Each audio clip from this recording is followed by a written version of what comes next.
le grand Pierre Desproges, ça va de soi, disait il faut qu'une porte soit ouverte ou bleue. En ce qui concerne la mienne, enfin celle de ma chambre, parce que ma porte à moi c'est pas le sujet de la vidéo, elle est un peu les deux en fait, parce qu'elle est en massif, en tissu massif. C'est un magnifique velours violet. Attention, ça a de la valeur parce que la tringle elle est en cuivre, en tuyau de cuivre. Puis les supports de tringle, vous savez, c'est les supports qu'on utilise pour fixer les tuyaux de cuivre. Je crois que l'ancien propriétaire, il était chauffagiste. Donc j'ai décidé de mettre une porte ni verte, ni bleue.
Et salut les boiseux. Eh ben, dans cette vidéo, on va fabriquer une porte. Alors pas une porte classique, battante, ça va être une porte coulissante. Alors pourquoi ça va être une porte coulissante? Alors non pas que j'ai pas la place de mettre une porte battante dans ma chambre, j'ai largement la place, c'est une grande chambre. Comme la maison est assez ancienne et qu'elle est en colombage, l'ouverture de la porte est un peu de traviole, un peu de guingois comme on dit. Donc si j'avais dû mettre un cadre de porte avec un chambranle, etc., ça m'aurait énormément rétréci la porte pour pouvoir faire quelque chose qui ferme correctement, etc. Voilà. Donc, et puis en plus de ça, s'il y a un truc que j'oublie, c'est que comme la maison est en colombage, l'ouverture en question, en bas, il y a une poutre qui dépasse un peu du sol de quelques centimètres. Alors, outre le fait que quand on sait pas, c'est un coup à se ramasser la gueule par terre, c'est un inconvénient, c'est que pour faire une porte qui s'ouvre et qui se ferme en normal, en le mettant dans un chambranle, etc., ce serait un petit peu compliqué. Voilà. Donc, plutôt que d'aller me prendre la tête, de rétrécir l'ouverture beaucoup, de me faire avec un truc finalement trop petit, etc., j'ai décidé de mettre tout simplement une porte coulissante, et puis ça se fait assez bien maintenant, puis c'est moderne. Voilà. Donc j'ai pas reçu toute la quincaillerie, j'ai reçu que vous savez, la poignée là, enfin c'est pas vraiment une poignée du coup. Par contre, je vais pouvoir quand même faire la porte parce que je sais les dimensions qu'elle va avoir. Donc c'est une porte qui va faire, je vais faire en tout cas une porte de 2,05 m de haut par 90 de large. Ouais, comme je vous ai dit, l'ouverture étant un peu bizarre, il faut que je prévoie tout ça. Et puis j'ai commandé le rail coulissant, donc ça je vous montrerai dès que je l'aurai reçu. Voilà. Voilà donc un petit peu ce qu'on va faire. Alors au niveau de l'établissement des bois, donc comment je vais faire? Je vais faire donc un panneau central avec des traverses qui seront verticales, hein, si on regarde la porte telle qu'elle doit être. Et en haut et en bas, il y aura une emboîture. Alors une emboîture, c'est quoi? Une emboîture, c'est une alaise, mais assez large et qui vient s'emboîter en fait sur les montants. En l'occurrence, ce sera des montants, ce ne sera pas des traverses. Ça s'utilise pas mal pour les plateaux de table. On fait aussi des emboîtures. Alors quand je dis une emboîture, c'est une alaise. Une alaise, justement, c'est pas une emboîture parce que c'est juste collé et ça ne s'emboîte pas. On fait aussi des emboîtures sur les établis de menuisier. Hein. Souvent, on fait des emboîtures à queue d'aronde assez complexes à réaliser. En tout cas, techniquement, c'est compliqué. Là, ça va être l'occasion pour nous de travailler un petit peu sur la manière dont on peut anticiper les mouvements du bois. C'est pour ça que je voulais détailler un petit peu cette réalisation, puisque l'emboîture, en fait, l'emboîture c'est une rainure, mais en plus d'être une rainure, il y aura des mortaises. Hein, on va voir ça dans la vidéo. Donc, pour le débit, j'ai coupé. Alors, c'est tout du frêne. Hein. Donc, comme d'habitude, hein, je tire un petit peu parti des dessins du frêne. Donc voilà, là, ça va être le haut et le bas hein, de la porte, donc des emboîtures qui vont venir se raccorder. Donc là, j'ai volontairement pris des pièces qui vont contraster avec les bouts, hein, parce que je vais utiliser cette partie très colorée. Donc ça va être l'emboîture haute et basse, hein, en haut et en bas, il y a une espèce de traverse, donc c'est des emboîtures. Et ben ces deux grands panneaux, alors celui-ci je vais le recouper un tout petit peu, et puis j'en ai encore un derrière qui devrait pouvoir me servir. Donc ces deux grands panneaux en fait vont me servir pour faire mes traverses dedans. Hein. Et on va voir qu'on va booster ces traverses avec un profil spécifique hein, à la toupie. Ça va pas être de l'enture en dents de scie, hein, vous savez, le petit zigzag là, ça va être autre chose que je veux essayer et qui me semble un peu plus pratique pour le collage. Voilà. Donc je vais couper là-dedans et je vais essayer de conserver un petit peu le dessin du bois qui me plaît bien. Voilà, pour avoir ma largeur de 90. Donc on va faire le débit de ça, sachant que j'ai déjà fait le pré-débit. Hein. Je vous ai mis une petite image là en intro parce que j'ai essayé ma nouvelle scie circulaire, j'étais très content d'ailleurs. Voilà, j'aime beaucoup cet outil. Makita, c'est costaud. Ce qu'il me faut pour faire mon pré-débit, je peux faire un peu de charpente avec aussi. Voilà, j'avais déjà des scies plongeantes, mais généralement ça a une plongée qui est assez réduite, hein, c'est plus pour du panneau. Là, c'est vraiment pour du massif, cet outil-là. Voilà. Donc, on va faire le débit de ça, donc je vais le faire à la scie sur table, avec la lame de mon partenaire préféré, Freud. Je vous redonne la ref en passant. Donc, c'est la LU1C08, donc c'est vraiment celle qui sert pour le débit, et notamment pour le délignage. Je fais un peu de pub, parce que c'est un outil qui marche super bien, j'en suis très content. Là, pour vous donner une idée, la largeur du panneau, hein, c'est 44. Je pense que je vais couper dedans quelque chose comme, je sais pas, 3 x 13 ou 3 x 14, quelque chose comme ça. Voilà, on va essayer de se mettre à 3 x 14 parce qu'en haut, ça fait plus que 42. Voilà, on va voir un petit peu ce que ça donne. Et l'autre à côté, ça va être un petit peu le même combat, même s'il fait plutôt dans les 50. Sachant qu'encore une fois, on doit aller à 90. Mais vous allez voir qu'avec le rabotage, tout ça, on va perdre un petit peu en largeur. Voilà, c'est fini pour le baratin. Action, on va aller faire du débit.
Viens, Belette, viens. Faut que tu fasses une apparition. Tout le monde te réclame. Attends, bouge pas. Voilà. Hop. Voilà. Comme ça, tout le monde voit que tu vas bien. Qu'on ne te fait pas des misères. T'as pas foutu grand chose ce matin. T'as pas beaucoup aidé et t'as des trucs sur les moustaches. Hein? Alors, un petit truc que je voulais voir avec vous. Là, j'utilise un... Je vais essayer de vous faire un gros plan. J'utilise un plateau, en fait. Alors, ce qui est intéressant de voir, juste derrière les pattes à pirouette, là, ici. Pirouette, attends, bouge pas. Voilà. Hop. Donc, juste derrière les pattes à pirouette, on peut voir que on utilise le cœur. Mais alors là, c'est vraiment le cœur, quoi. Alors, l'intérêt, quand on a le cœur comme ça, c'est que de chaque côté, eh ben, on a le quartier. Et ça, c'est vachement bien. Parce que quand on a le quartier comme ça, on peut être quasiment certain que ce bois-là, il se déformera jamais comme ça. Alors bien sûr, il va continuer de jouer en largeur, hein, dans ce sens-là, comme ça. Voilà, là, il va jouer avec les saisons, avec l'humidité. Des poils partout. Par contre, au milieu, on a le cœur. Donc, ce qu'on va faire au débit, c'est qu'on va essayer d'enlever un petit peu cette partie-là, là, parce que c'est une partie généralement qui est assez instable, voilà, qui fend et qu'on n'utilise pas. Donc ça, on va pas l'utiliser. Et là, bah, on a ce qu'on appelle le quartier. On voit bien, là, vous avez le fil, voilà, qui est bien parallèle. Donc ça, c'est intéressant. Voilà. Donc ça va être mes deux emboîtures. Hein, je vais couper à peu près au milieu et je vais tirer une emboîture de chaque côté. Et on va voir que c'est pas si simple parce que si on regarde ici au bout, là, je vais le retourner. Bon, bah déjà, on voit qu'il a fendu. Donc en fait, quand je vais le couper, ce que je vais faire, c'est que je vais venir prendre assez large là de chaque côté. Comme ça, j'en profite pour enlever les nœuds qui sont là. Moi, je trouve que c'est des phases intéressantes, mais jamais personne n'en parle hein, dans les vidéos de ça. Voilà, là. Et puis, on va couper aussi à peu près là, voilà. Hein, pour enlever justement cette partie. Enfin, là où je vais un petit peu à l'encontre de la mode, vous savez, des tables live edge et de ce genre de trucs, c'est que en général, les gens qui se lancent là-dedans sont convaincus qu'il suffit d'avoir un plateau aux bonnes dimensions. Alors déjà, aux bonnes dimensions, souvent on est sur des tables qui font 1,20 m de large, donc déjà un arbre qui fait 1,20 m de diamètre, un peu plus sur toute la hauteur, hein, sur toute la hauteur des 2-3 mètres dont on a besoin pour faire la table, bah déjà c'est déjà des gros arbres, donc bah voilà, ça a un coût.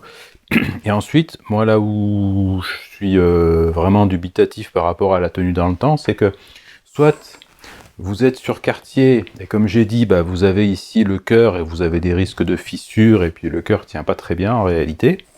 Et puis, en plus de ça, bah, du coup, soit donc vous êtes sur quartier et vous n'aurez pas trop de déformation, mais vous avez ce risque de fente au milieu. Donc à utiliser comme ça le plateau brut, selon moi, c'est une erreur, vous serez embêté tôt ou tard. Soit vous êtes sur de la DOS ou de la fausse DOS, c'est-à-dire plus proche du bord de l'arbre. Hein. Si ça c'est le milieu de l'arbre, on va dire qu'on a pris des planches qui sont au-dessus. Et dans ce cas-là, vous aurez forcément des déformations comme ça. C'est quand même pas pour rien que les menuisiers, ça fait des siècles qu'ils coupent le bois d'une certaine façon. Hein. Alors autre truc un petit peu intéressant que je voulais montrer. Alors ça, c'était le bout visible du plateau. Donc on pourrait avoir l'impression que c'est à peine fendu, que ça va tout bien se passer. D'ailleurs, on ne doit pas être loin de... Hein, c'est tout le même arbre, hein, pour info. Hein. Donc il manque un plateau au milieu, mais on doit être sur quelque chose comme ça. Bref. Donc, dès qu'on l'a coupé, ben, on se rend compte que vous avez plein de fentes qui suivent les rayons médulaires. Donc ça veut dire que je vais sans doute être obligé d'en recouper un petit peu, mais j'ai prévu plus long exprès. Ça aussi, ça fait partie des grosses pertes qu'on a en menuiserie, et ça explique que si vous cubez le volume que vous semblez voir utilisé pour un meuble, hein, en volume net, et que vous regardez le prix du bois, et puis qu'à côté de ça, vous regardez ce que le menuisier vous facture réellement comme bois, bah forcément c'est différent. Hein. Voilà. Donc, tout ça pour vous dire qu'on a des fois des surprises. Vous voyez, là on a l'impression que c'est à peu près propre. Bon, là on a de quoi deviner ici, on a quelques fentes quand même. Hein. Après, le frêne est un bois qui fend beaucoup, hein, qui travaille énormément au séchage. Donc voilà, il faut quand même bien couper un petit bout au bout pour se rendre compte que des fois on peut avoir des surprises. Voilà, ça aussi c'est à bien garder en tête. Donc c'est pour ça que j'ai gardé ce morceau-là, je voulais vous montrer ça. Voilà, donc là je fais pas d'image, mais bon, je vais couper ce plateau-là. Voilà, je vais faire 2 morceaux de, je sais pas, 20, quelque chose comme ça. Un petit peu plus que 20, pour faire le haut et le bas de la porte. Je verrai s'ils sont trop larges, si j'en recoupe un petit bout, tout ça. Donc voilà, je vais aller débiter ça, et puis après je fais le rabotage. Je ferai pas d'image du rabotage, parce que c'est pas, voilà, c'est pas passionnant, il n'y a rien de particulier à dire, si ce n'est que les pièces qui font 2 mètres, elles sont grandes. Oui, elles font 2 mètres, elles sont grandes. Mais voilà, j'ai pas plus à dire que ça. Au débit, j'ai numéroté mes pièces, pour savoir qui est qui, sur mes bouts de plateau, hein, ça c'est important. Comme ça après je peux reconstituer mes motifs. Voilà, donc j'ai fait mon débit. Alors ce que je voulais dire en fait tout à l'heure, hein, c'est que finalement en enlevant le cœur, on arrive quand même à reconstituer un motif qui est assez joli. Et effectivement, faut pas garder le cœur parce que voilà, c'est complètement fendu, donc de toute façon on peut rien en faire. En admettant qu'il soit pas fendu maintenant, il aurait sûrement fendu plus tard. Là, la fente, peut-être qu'elle va continuer à se propager, au moins sur 15, 20, 30 cm, je sais pas. Quand le bois va travailler, va jouer. Voilà.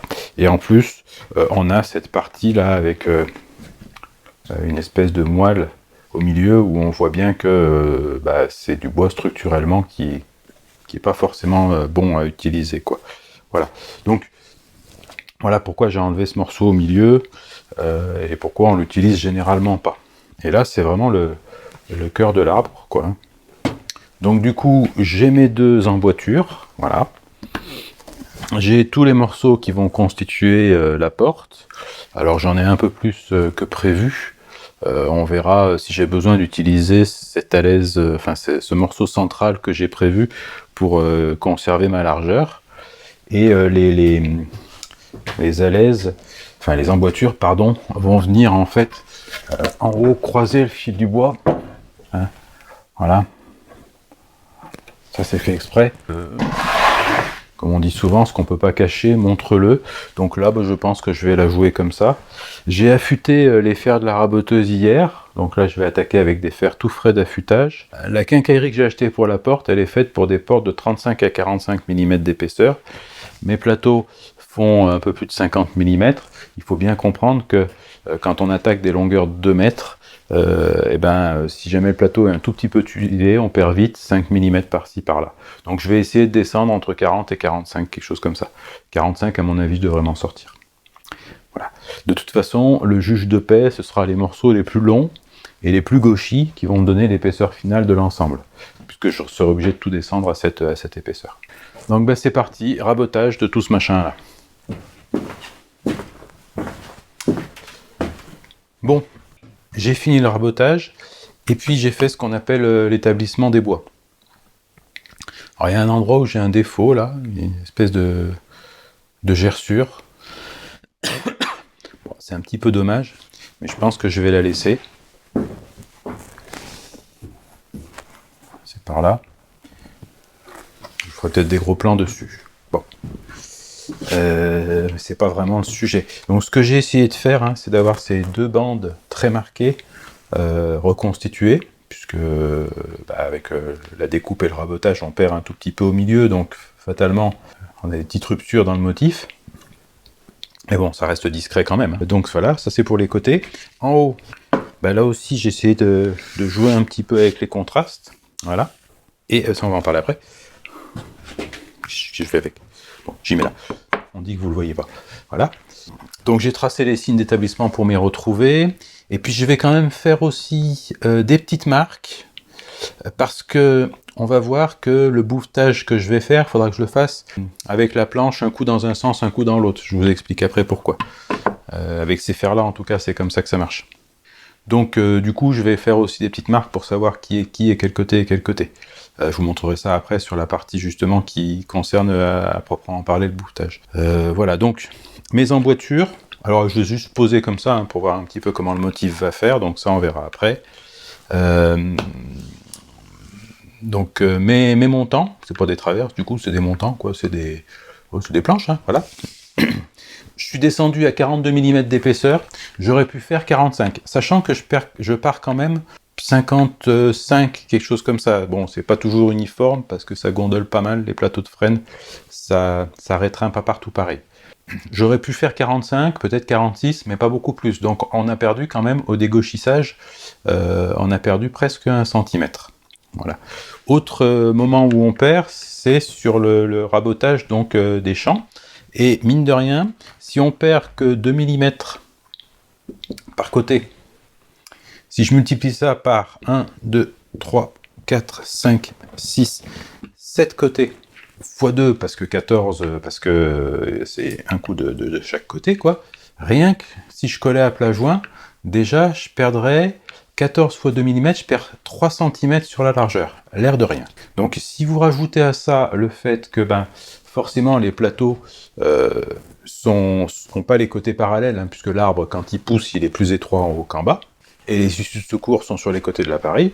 Donc, une fois qu'on a dit tout ça, on a perdu quand même pas mal, raison pour laquelle j'ai dû rajouter au milieu cette traverse, hein, qui fait, je sais pas combien elle fait d'ailleurs, où qu'il est mon mètre, qui fait 10, voilà. Donc je l'ai mise au milieu parce que, en fait, en la mettant au milieu, on voit pas trop la rupture, et puis on garde quand même cette espèce de symétrie, voilà, qui me plaît bien, sachant que si je dois recouper un peu la porte, je recouperai de ce côté-là. Donc moi j'avais prévu une largeur finale de 900 mm, là j'ai 950, j'ai noté sur mon carnet, 950 avant le bouvetage, sachant que on va sans doute perdre un petit peu avec le bouvetage, on va perdre la profondeur des fers, donc à mon avis, quand on va avoir fini, on sera à 900, voire peut-être même un chouïa moins, je sais pas, on va voir ce que ça donne. Bon, sachant que j'ai un petit peu de marge quand même avec mes 900. Voilà, donc ça c'est important de bien le voir. Donc une fois qu'on a fait ça, qu'est-ce que je peux vous dire? Voilà, j'ai reconstitué mes motifs, j'ai mis une traverse au milieu, c'est discrète, je trouve qu'elle est assez discrète en tout cas, et j'ai donc un motif de chaque côté, et je viens perpendiculairement avec mes emboîtures, et ça va donner le montage final, quoi, ça va donner ce motif-là. Voilà, je sais pas si ça vous plaît, en tout cas moi j'aime beaucoup ce côté très très marqué du frêne, et je trouve que la porte comme ça, elle va être sympathique. Pas dire grand chose de plus.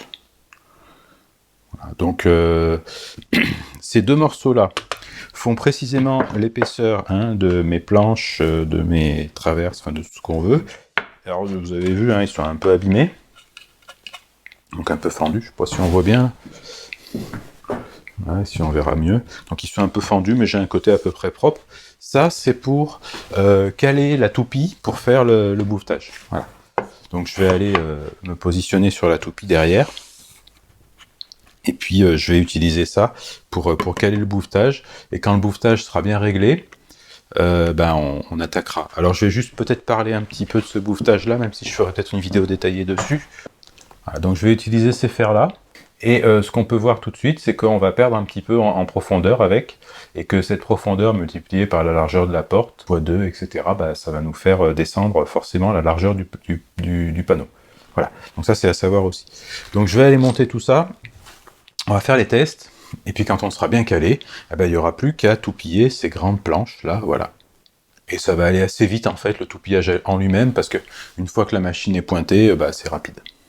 Et ensuite, le travail à faire, ce sera la réalisation des emboîtures avec le chevillage à la tire. T'arrêtes de râler, toi, là-bas? Non, mais c'est pas vrai, ça. Oui, je vais t'ouvrir la porte.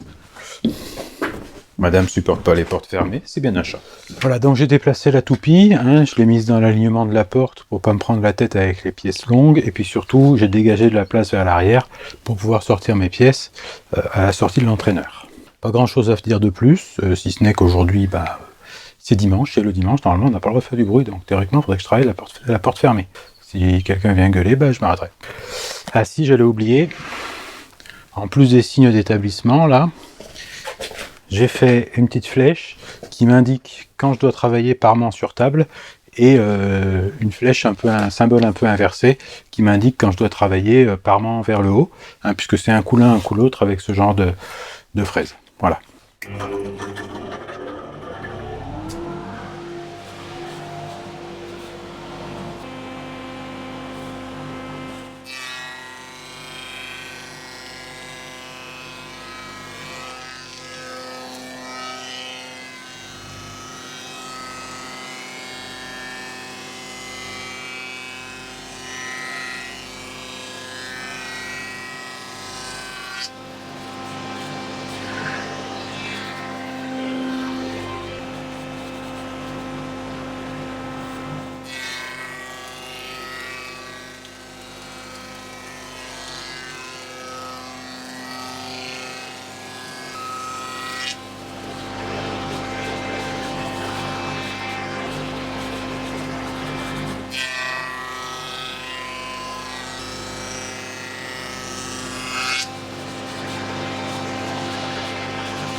Voilà, donc j'ai fini mes pièces.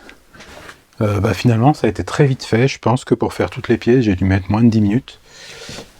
Donc du coup, je vais remettre la toupie à sa place. Et hop.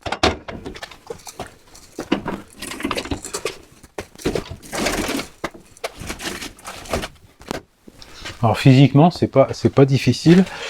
C'est juste que je veux vraiment la remettre à la bonne place, hein.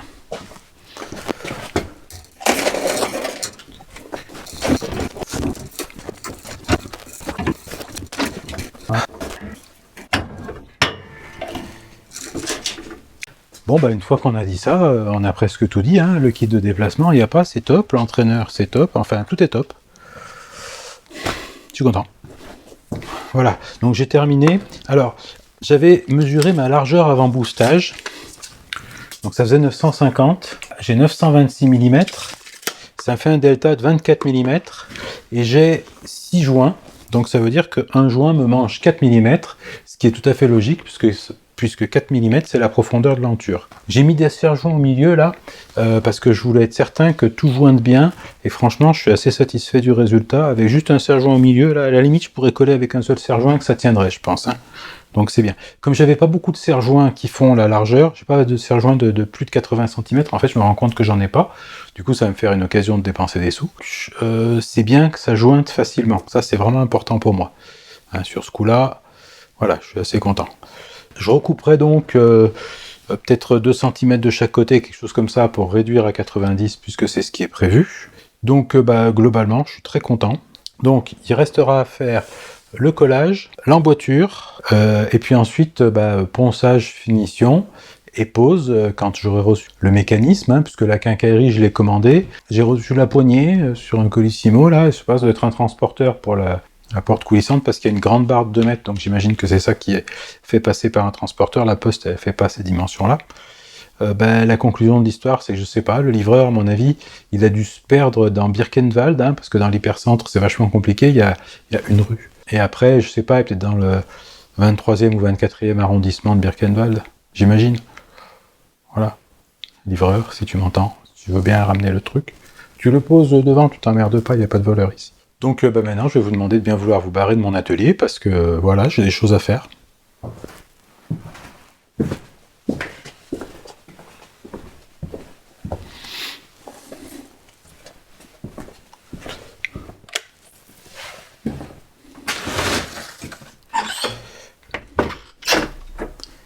Et on verra bien sûr, donc la finalisation dans une seconde vidéo.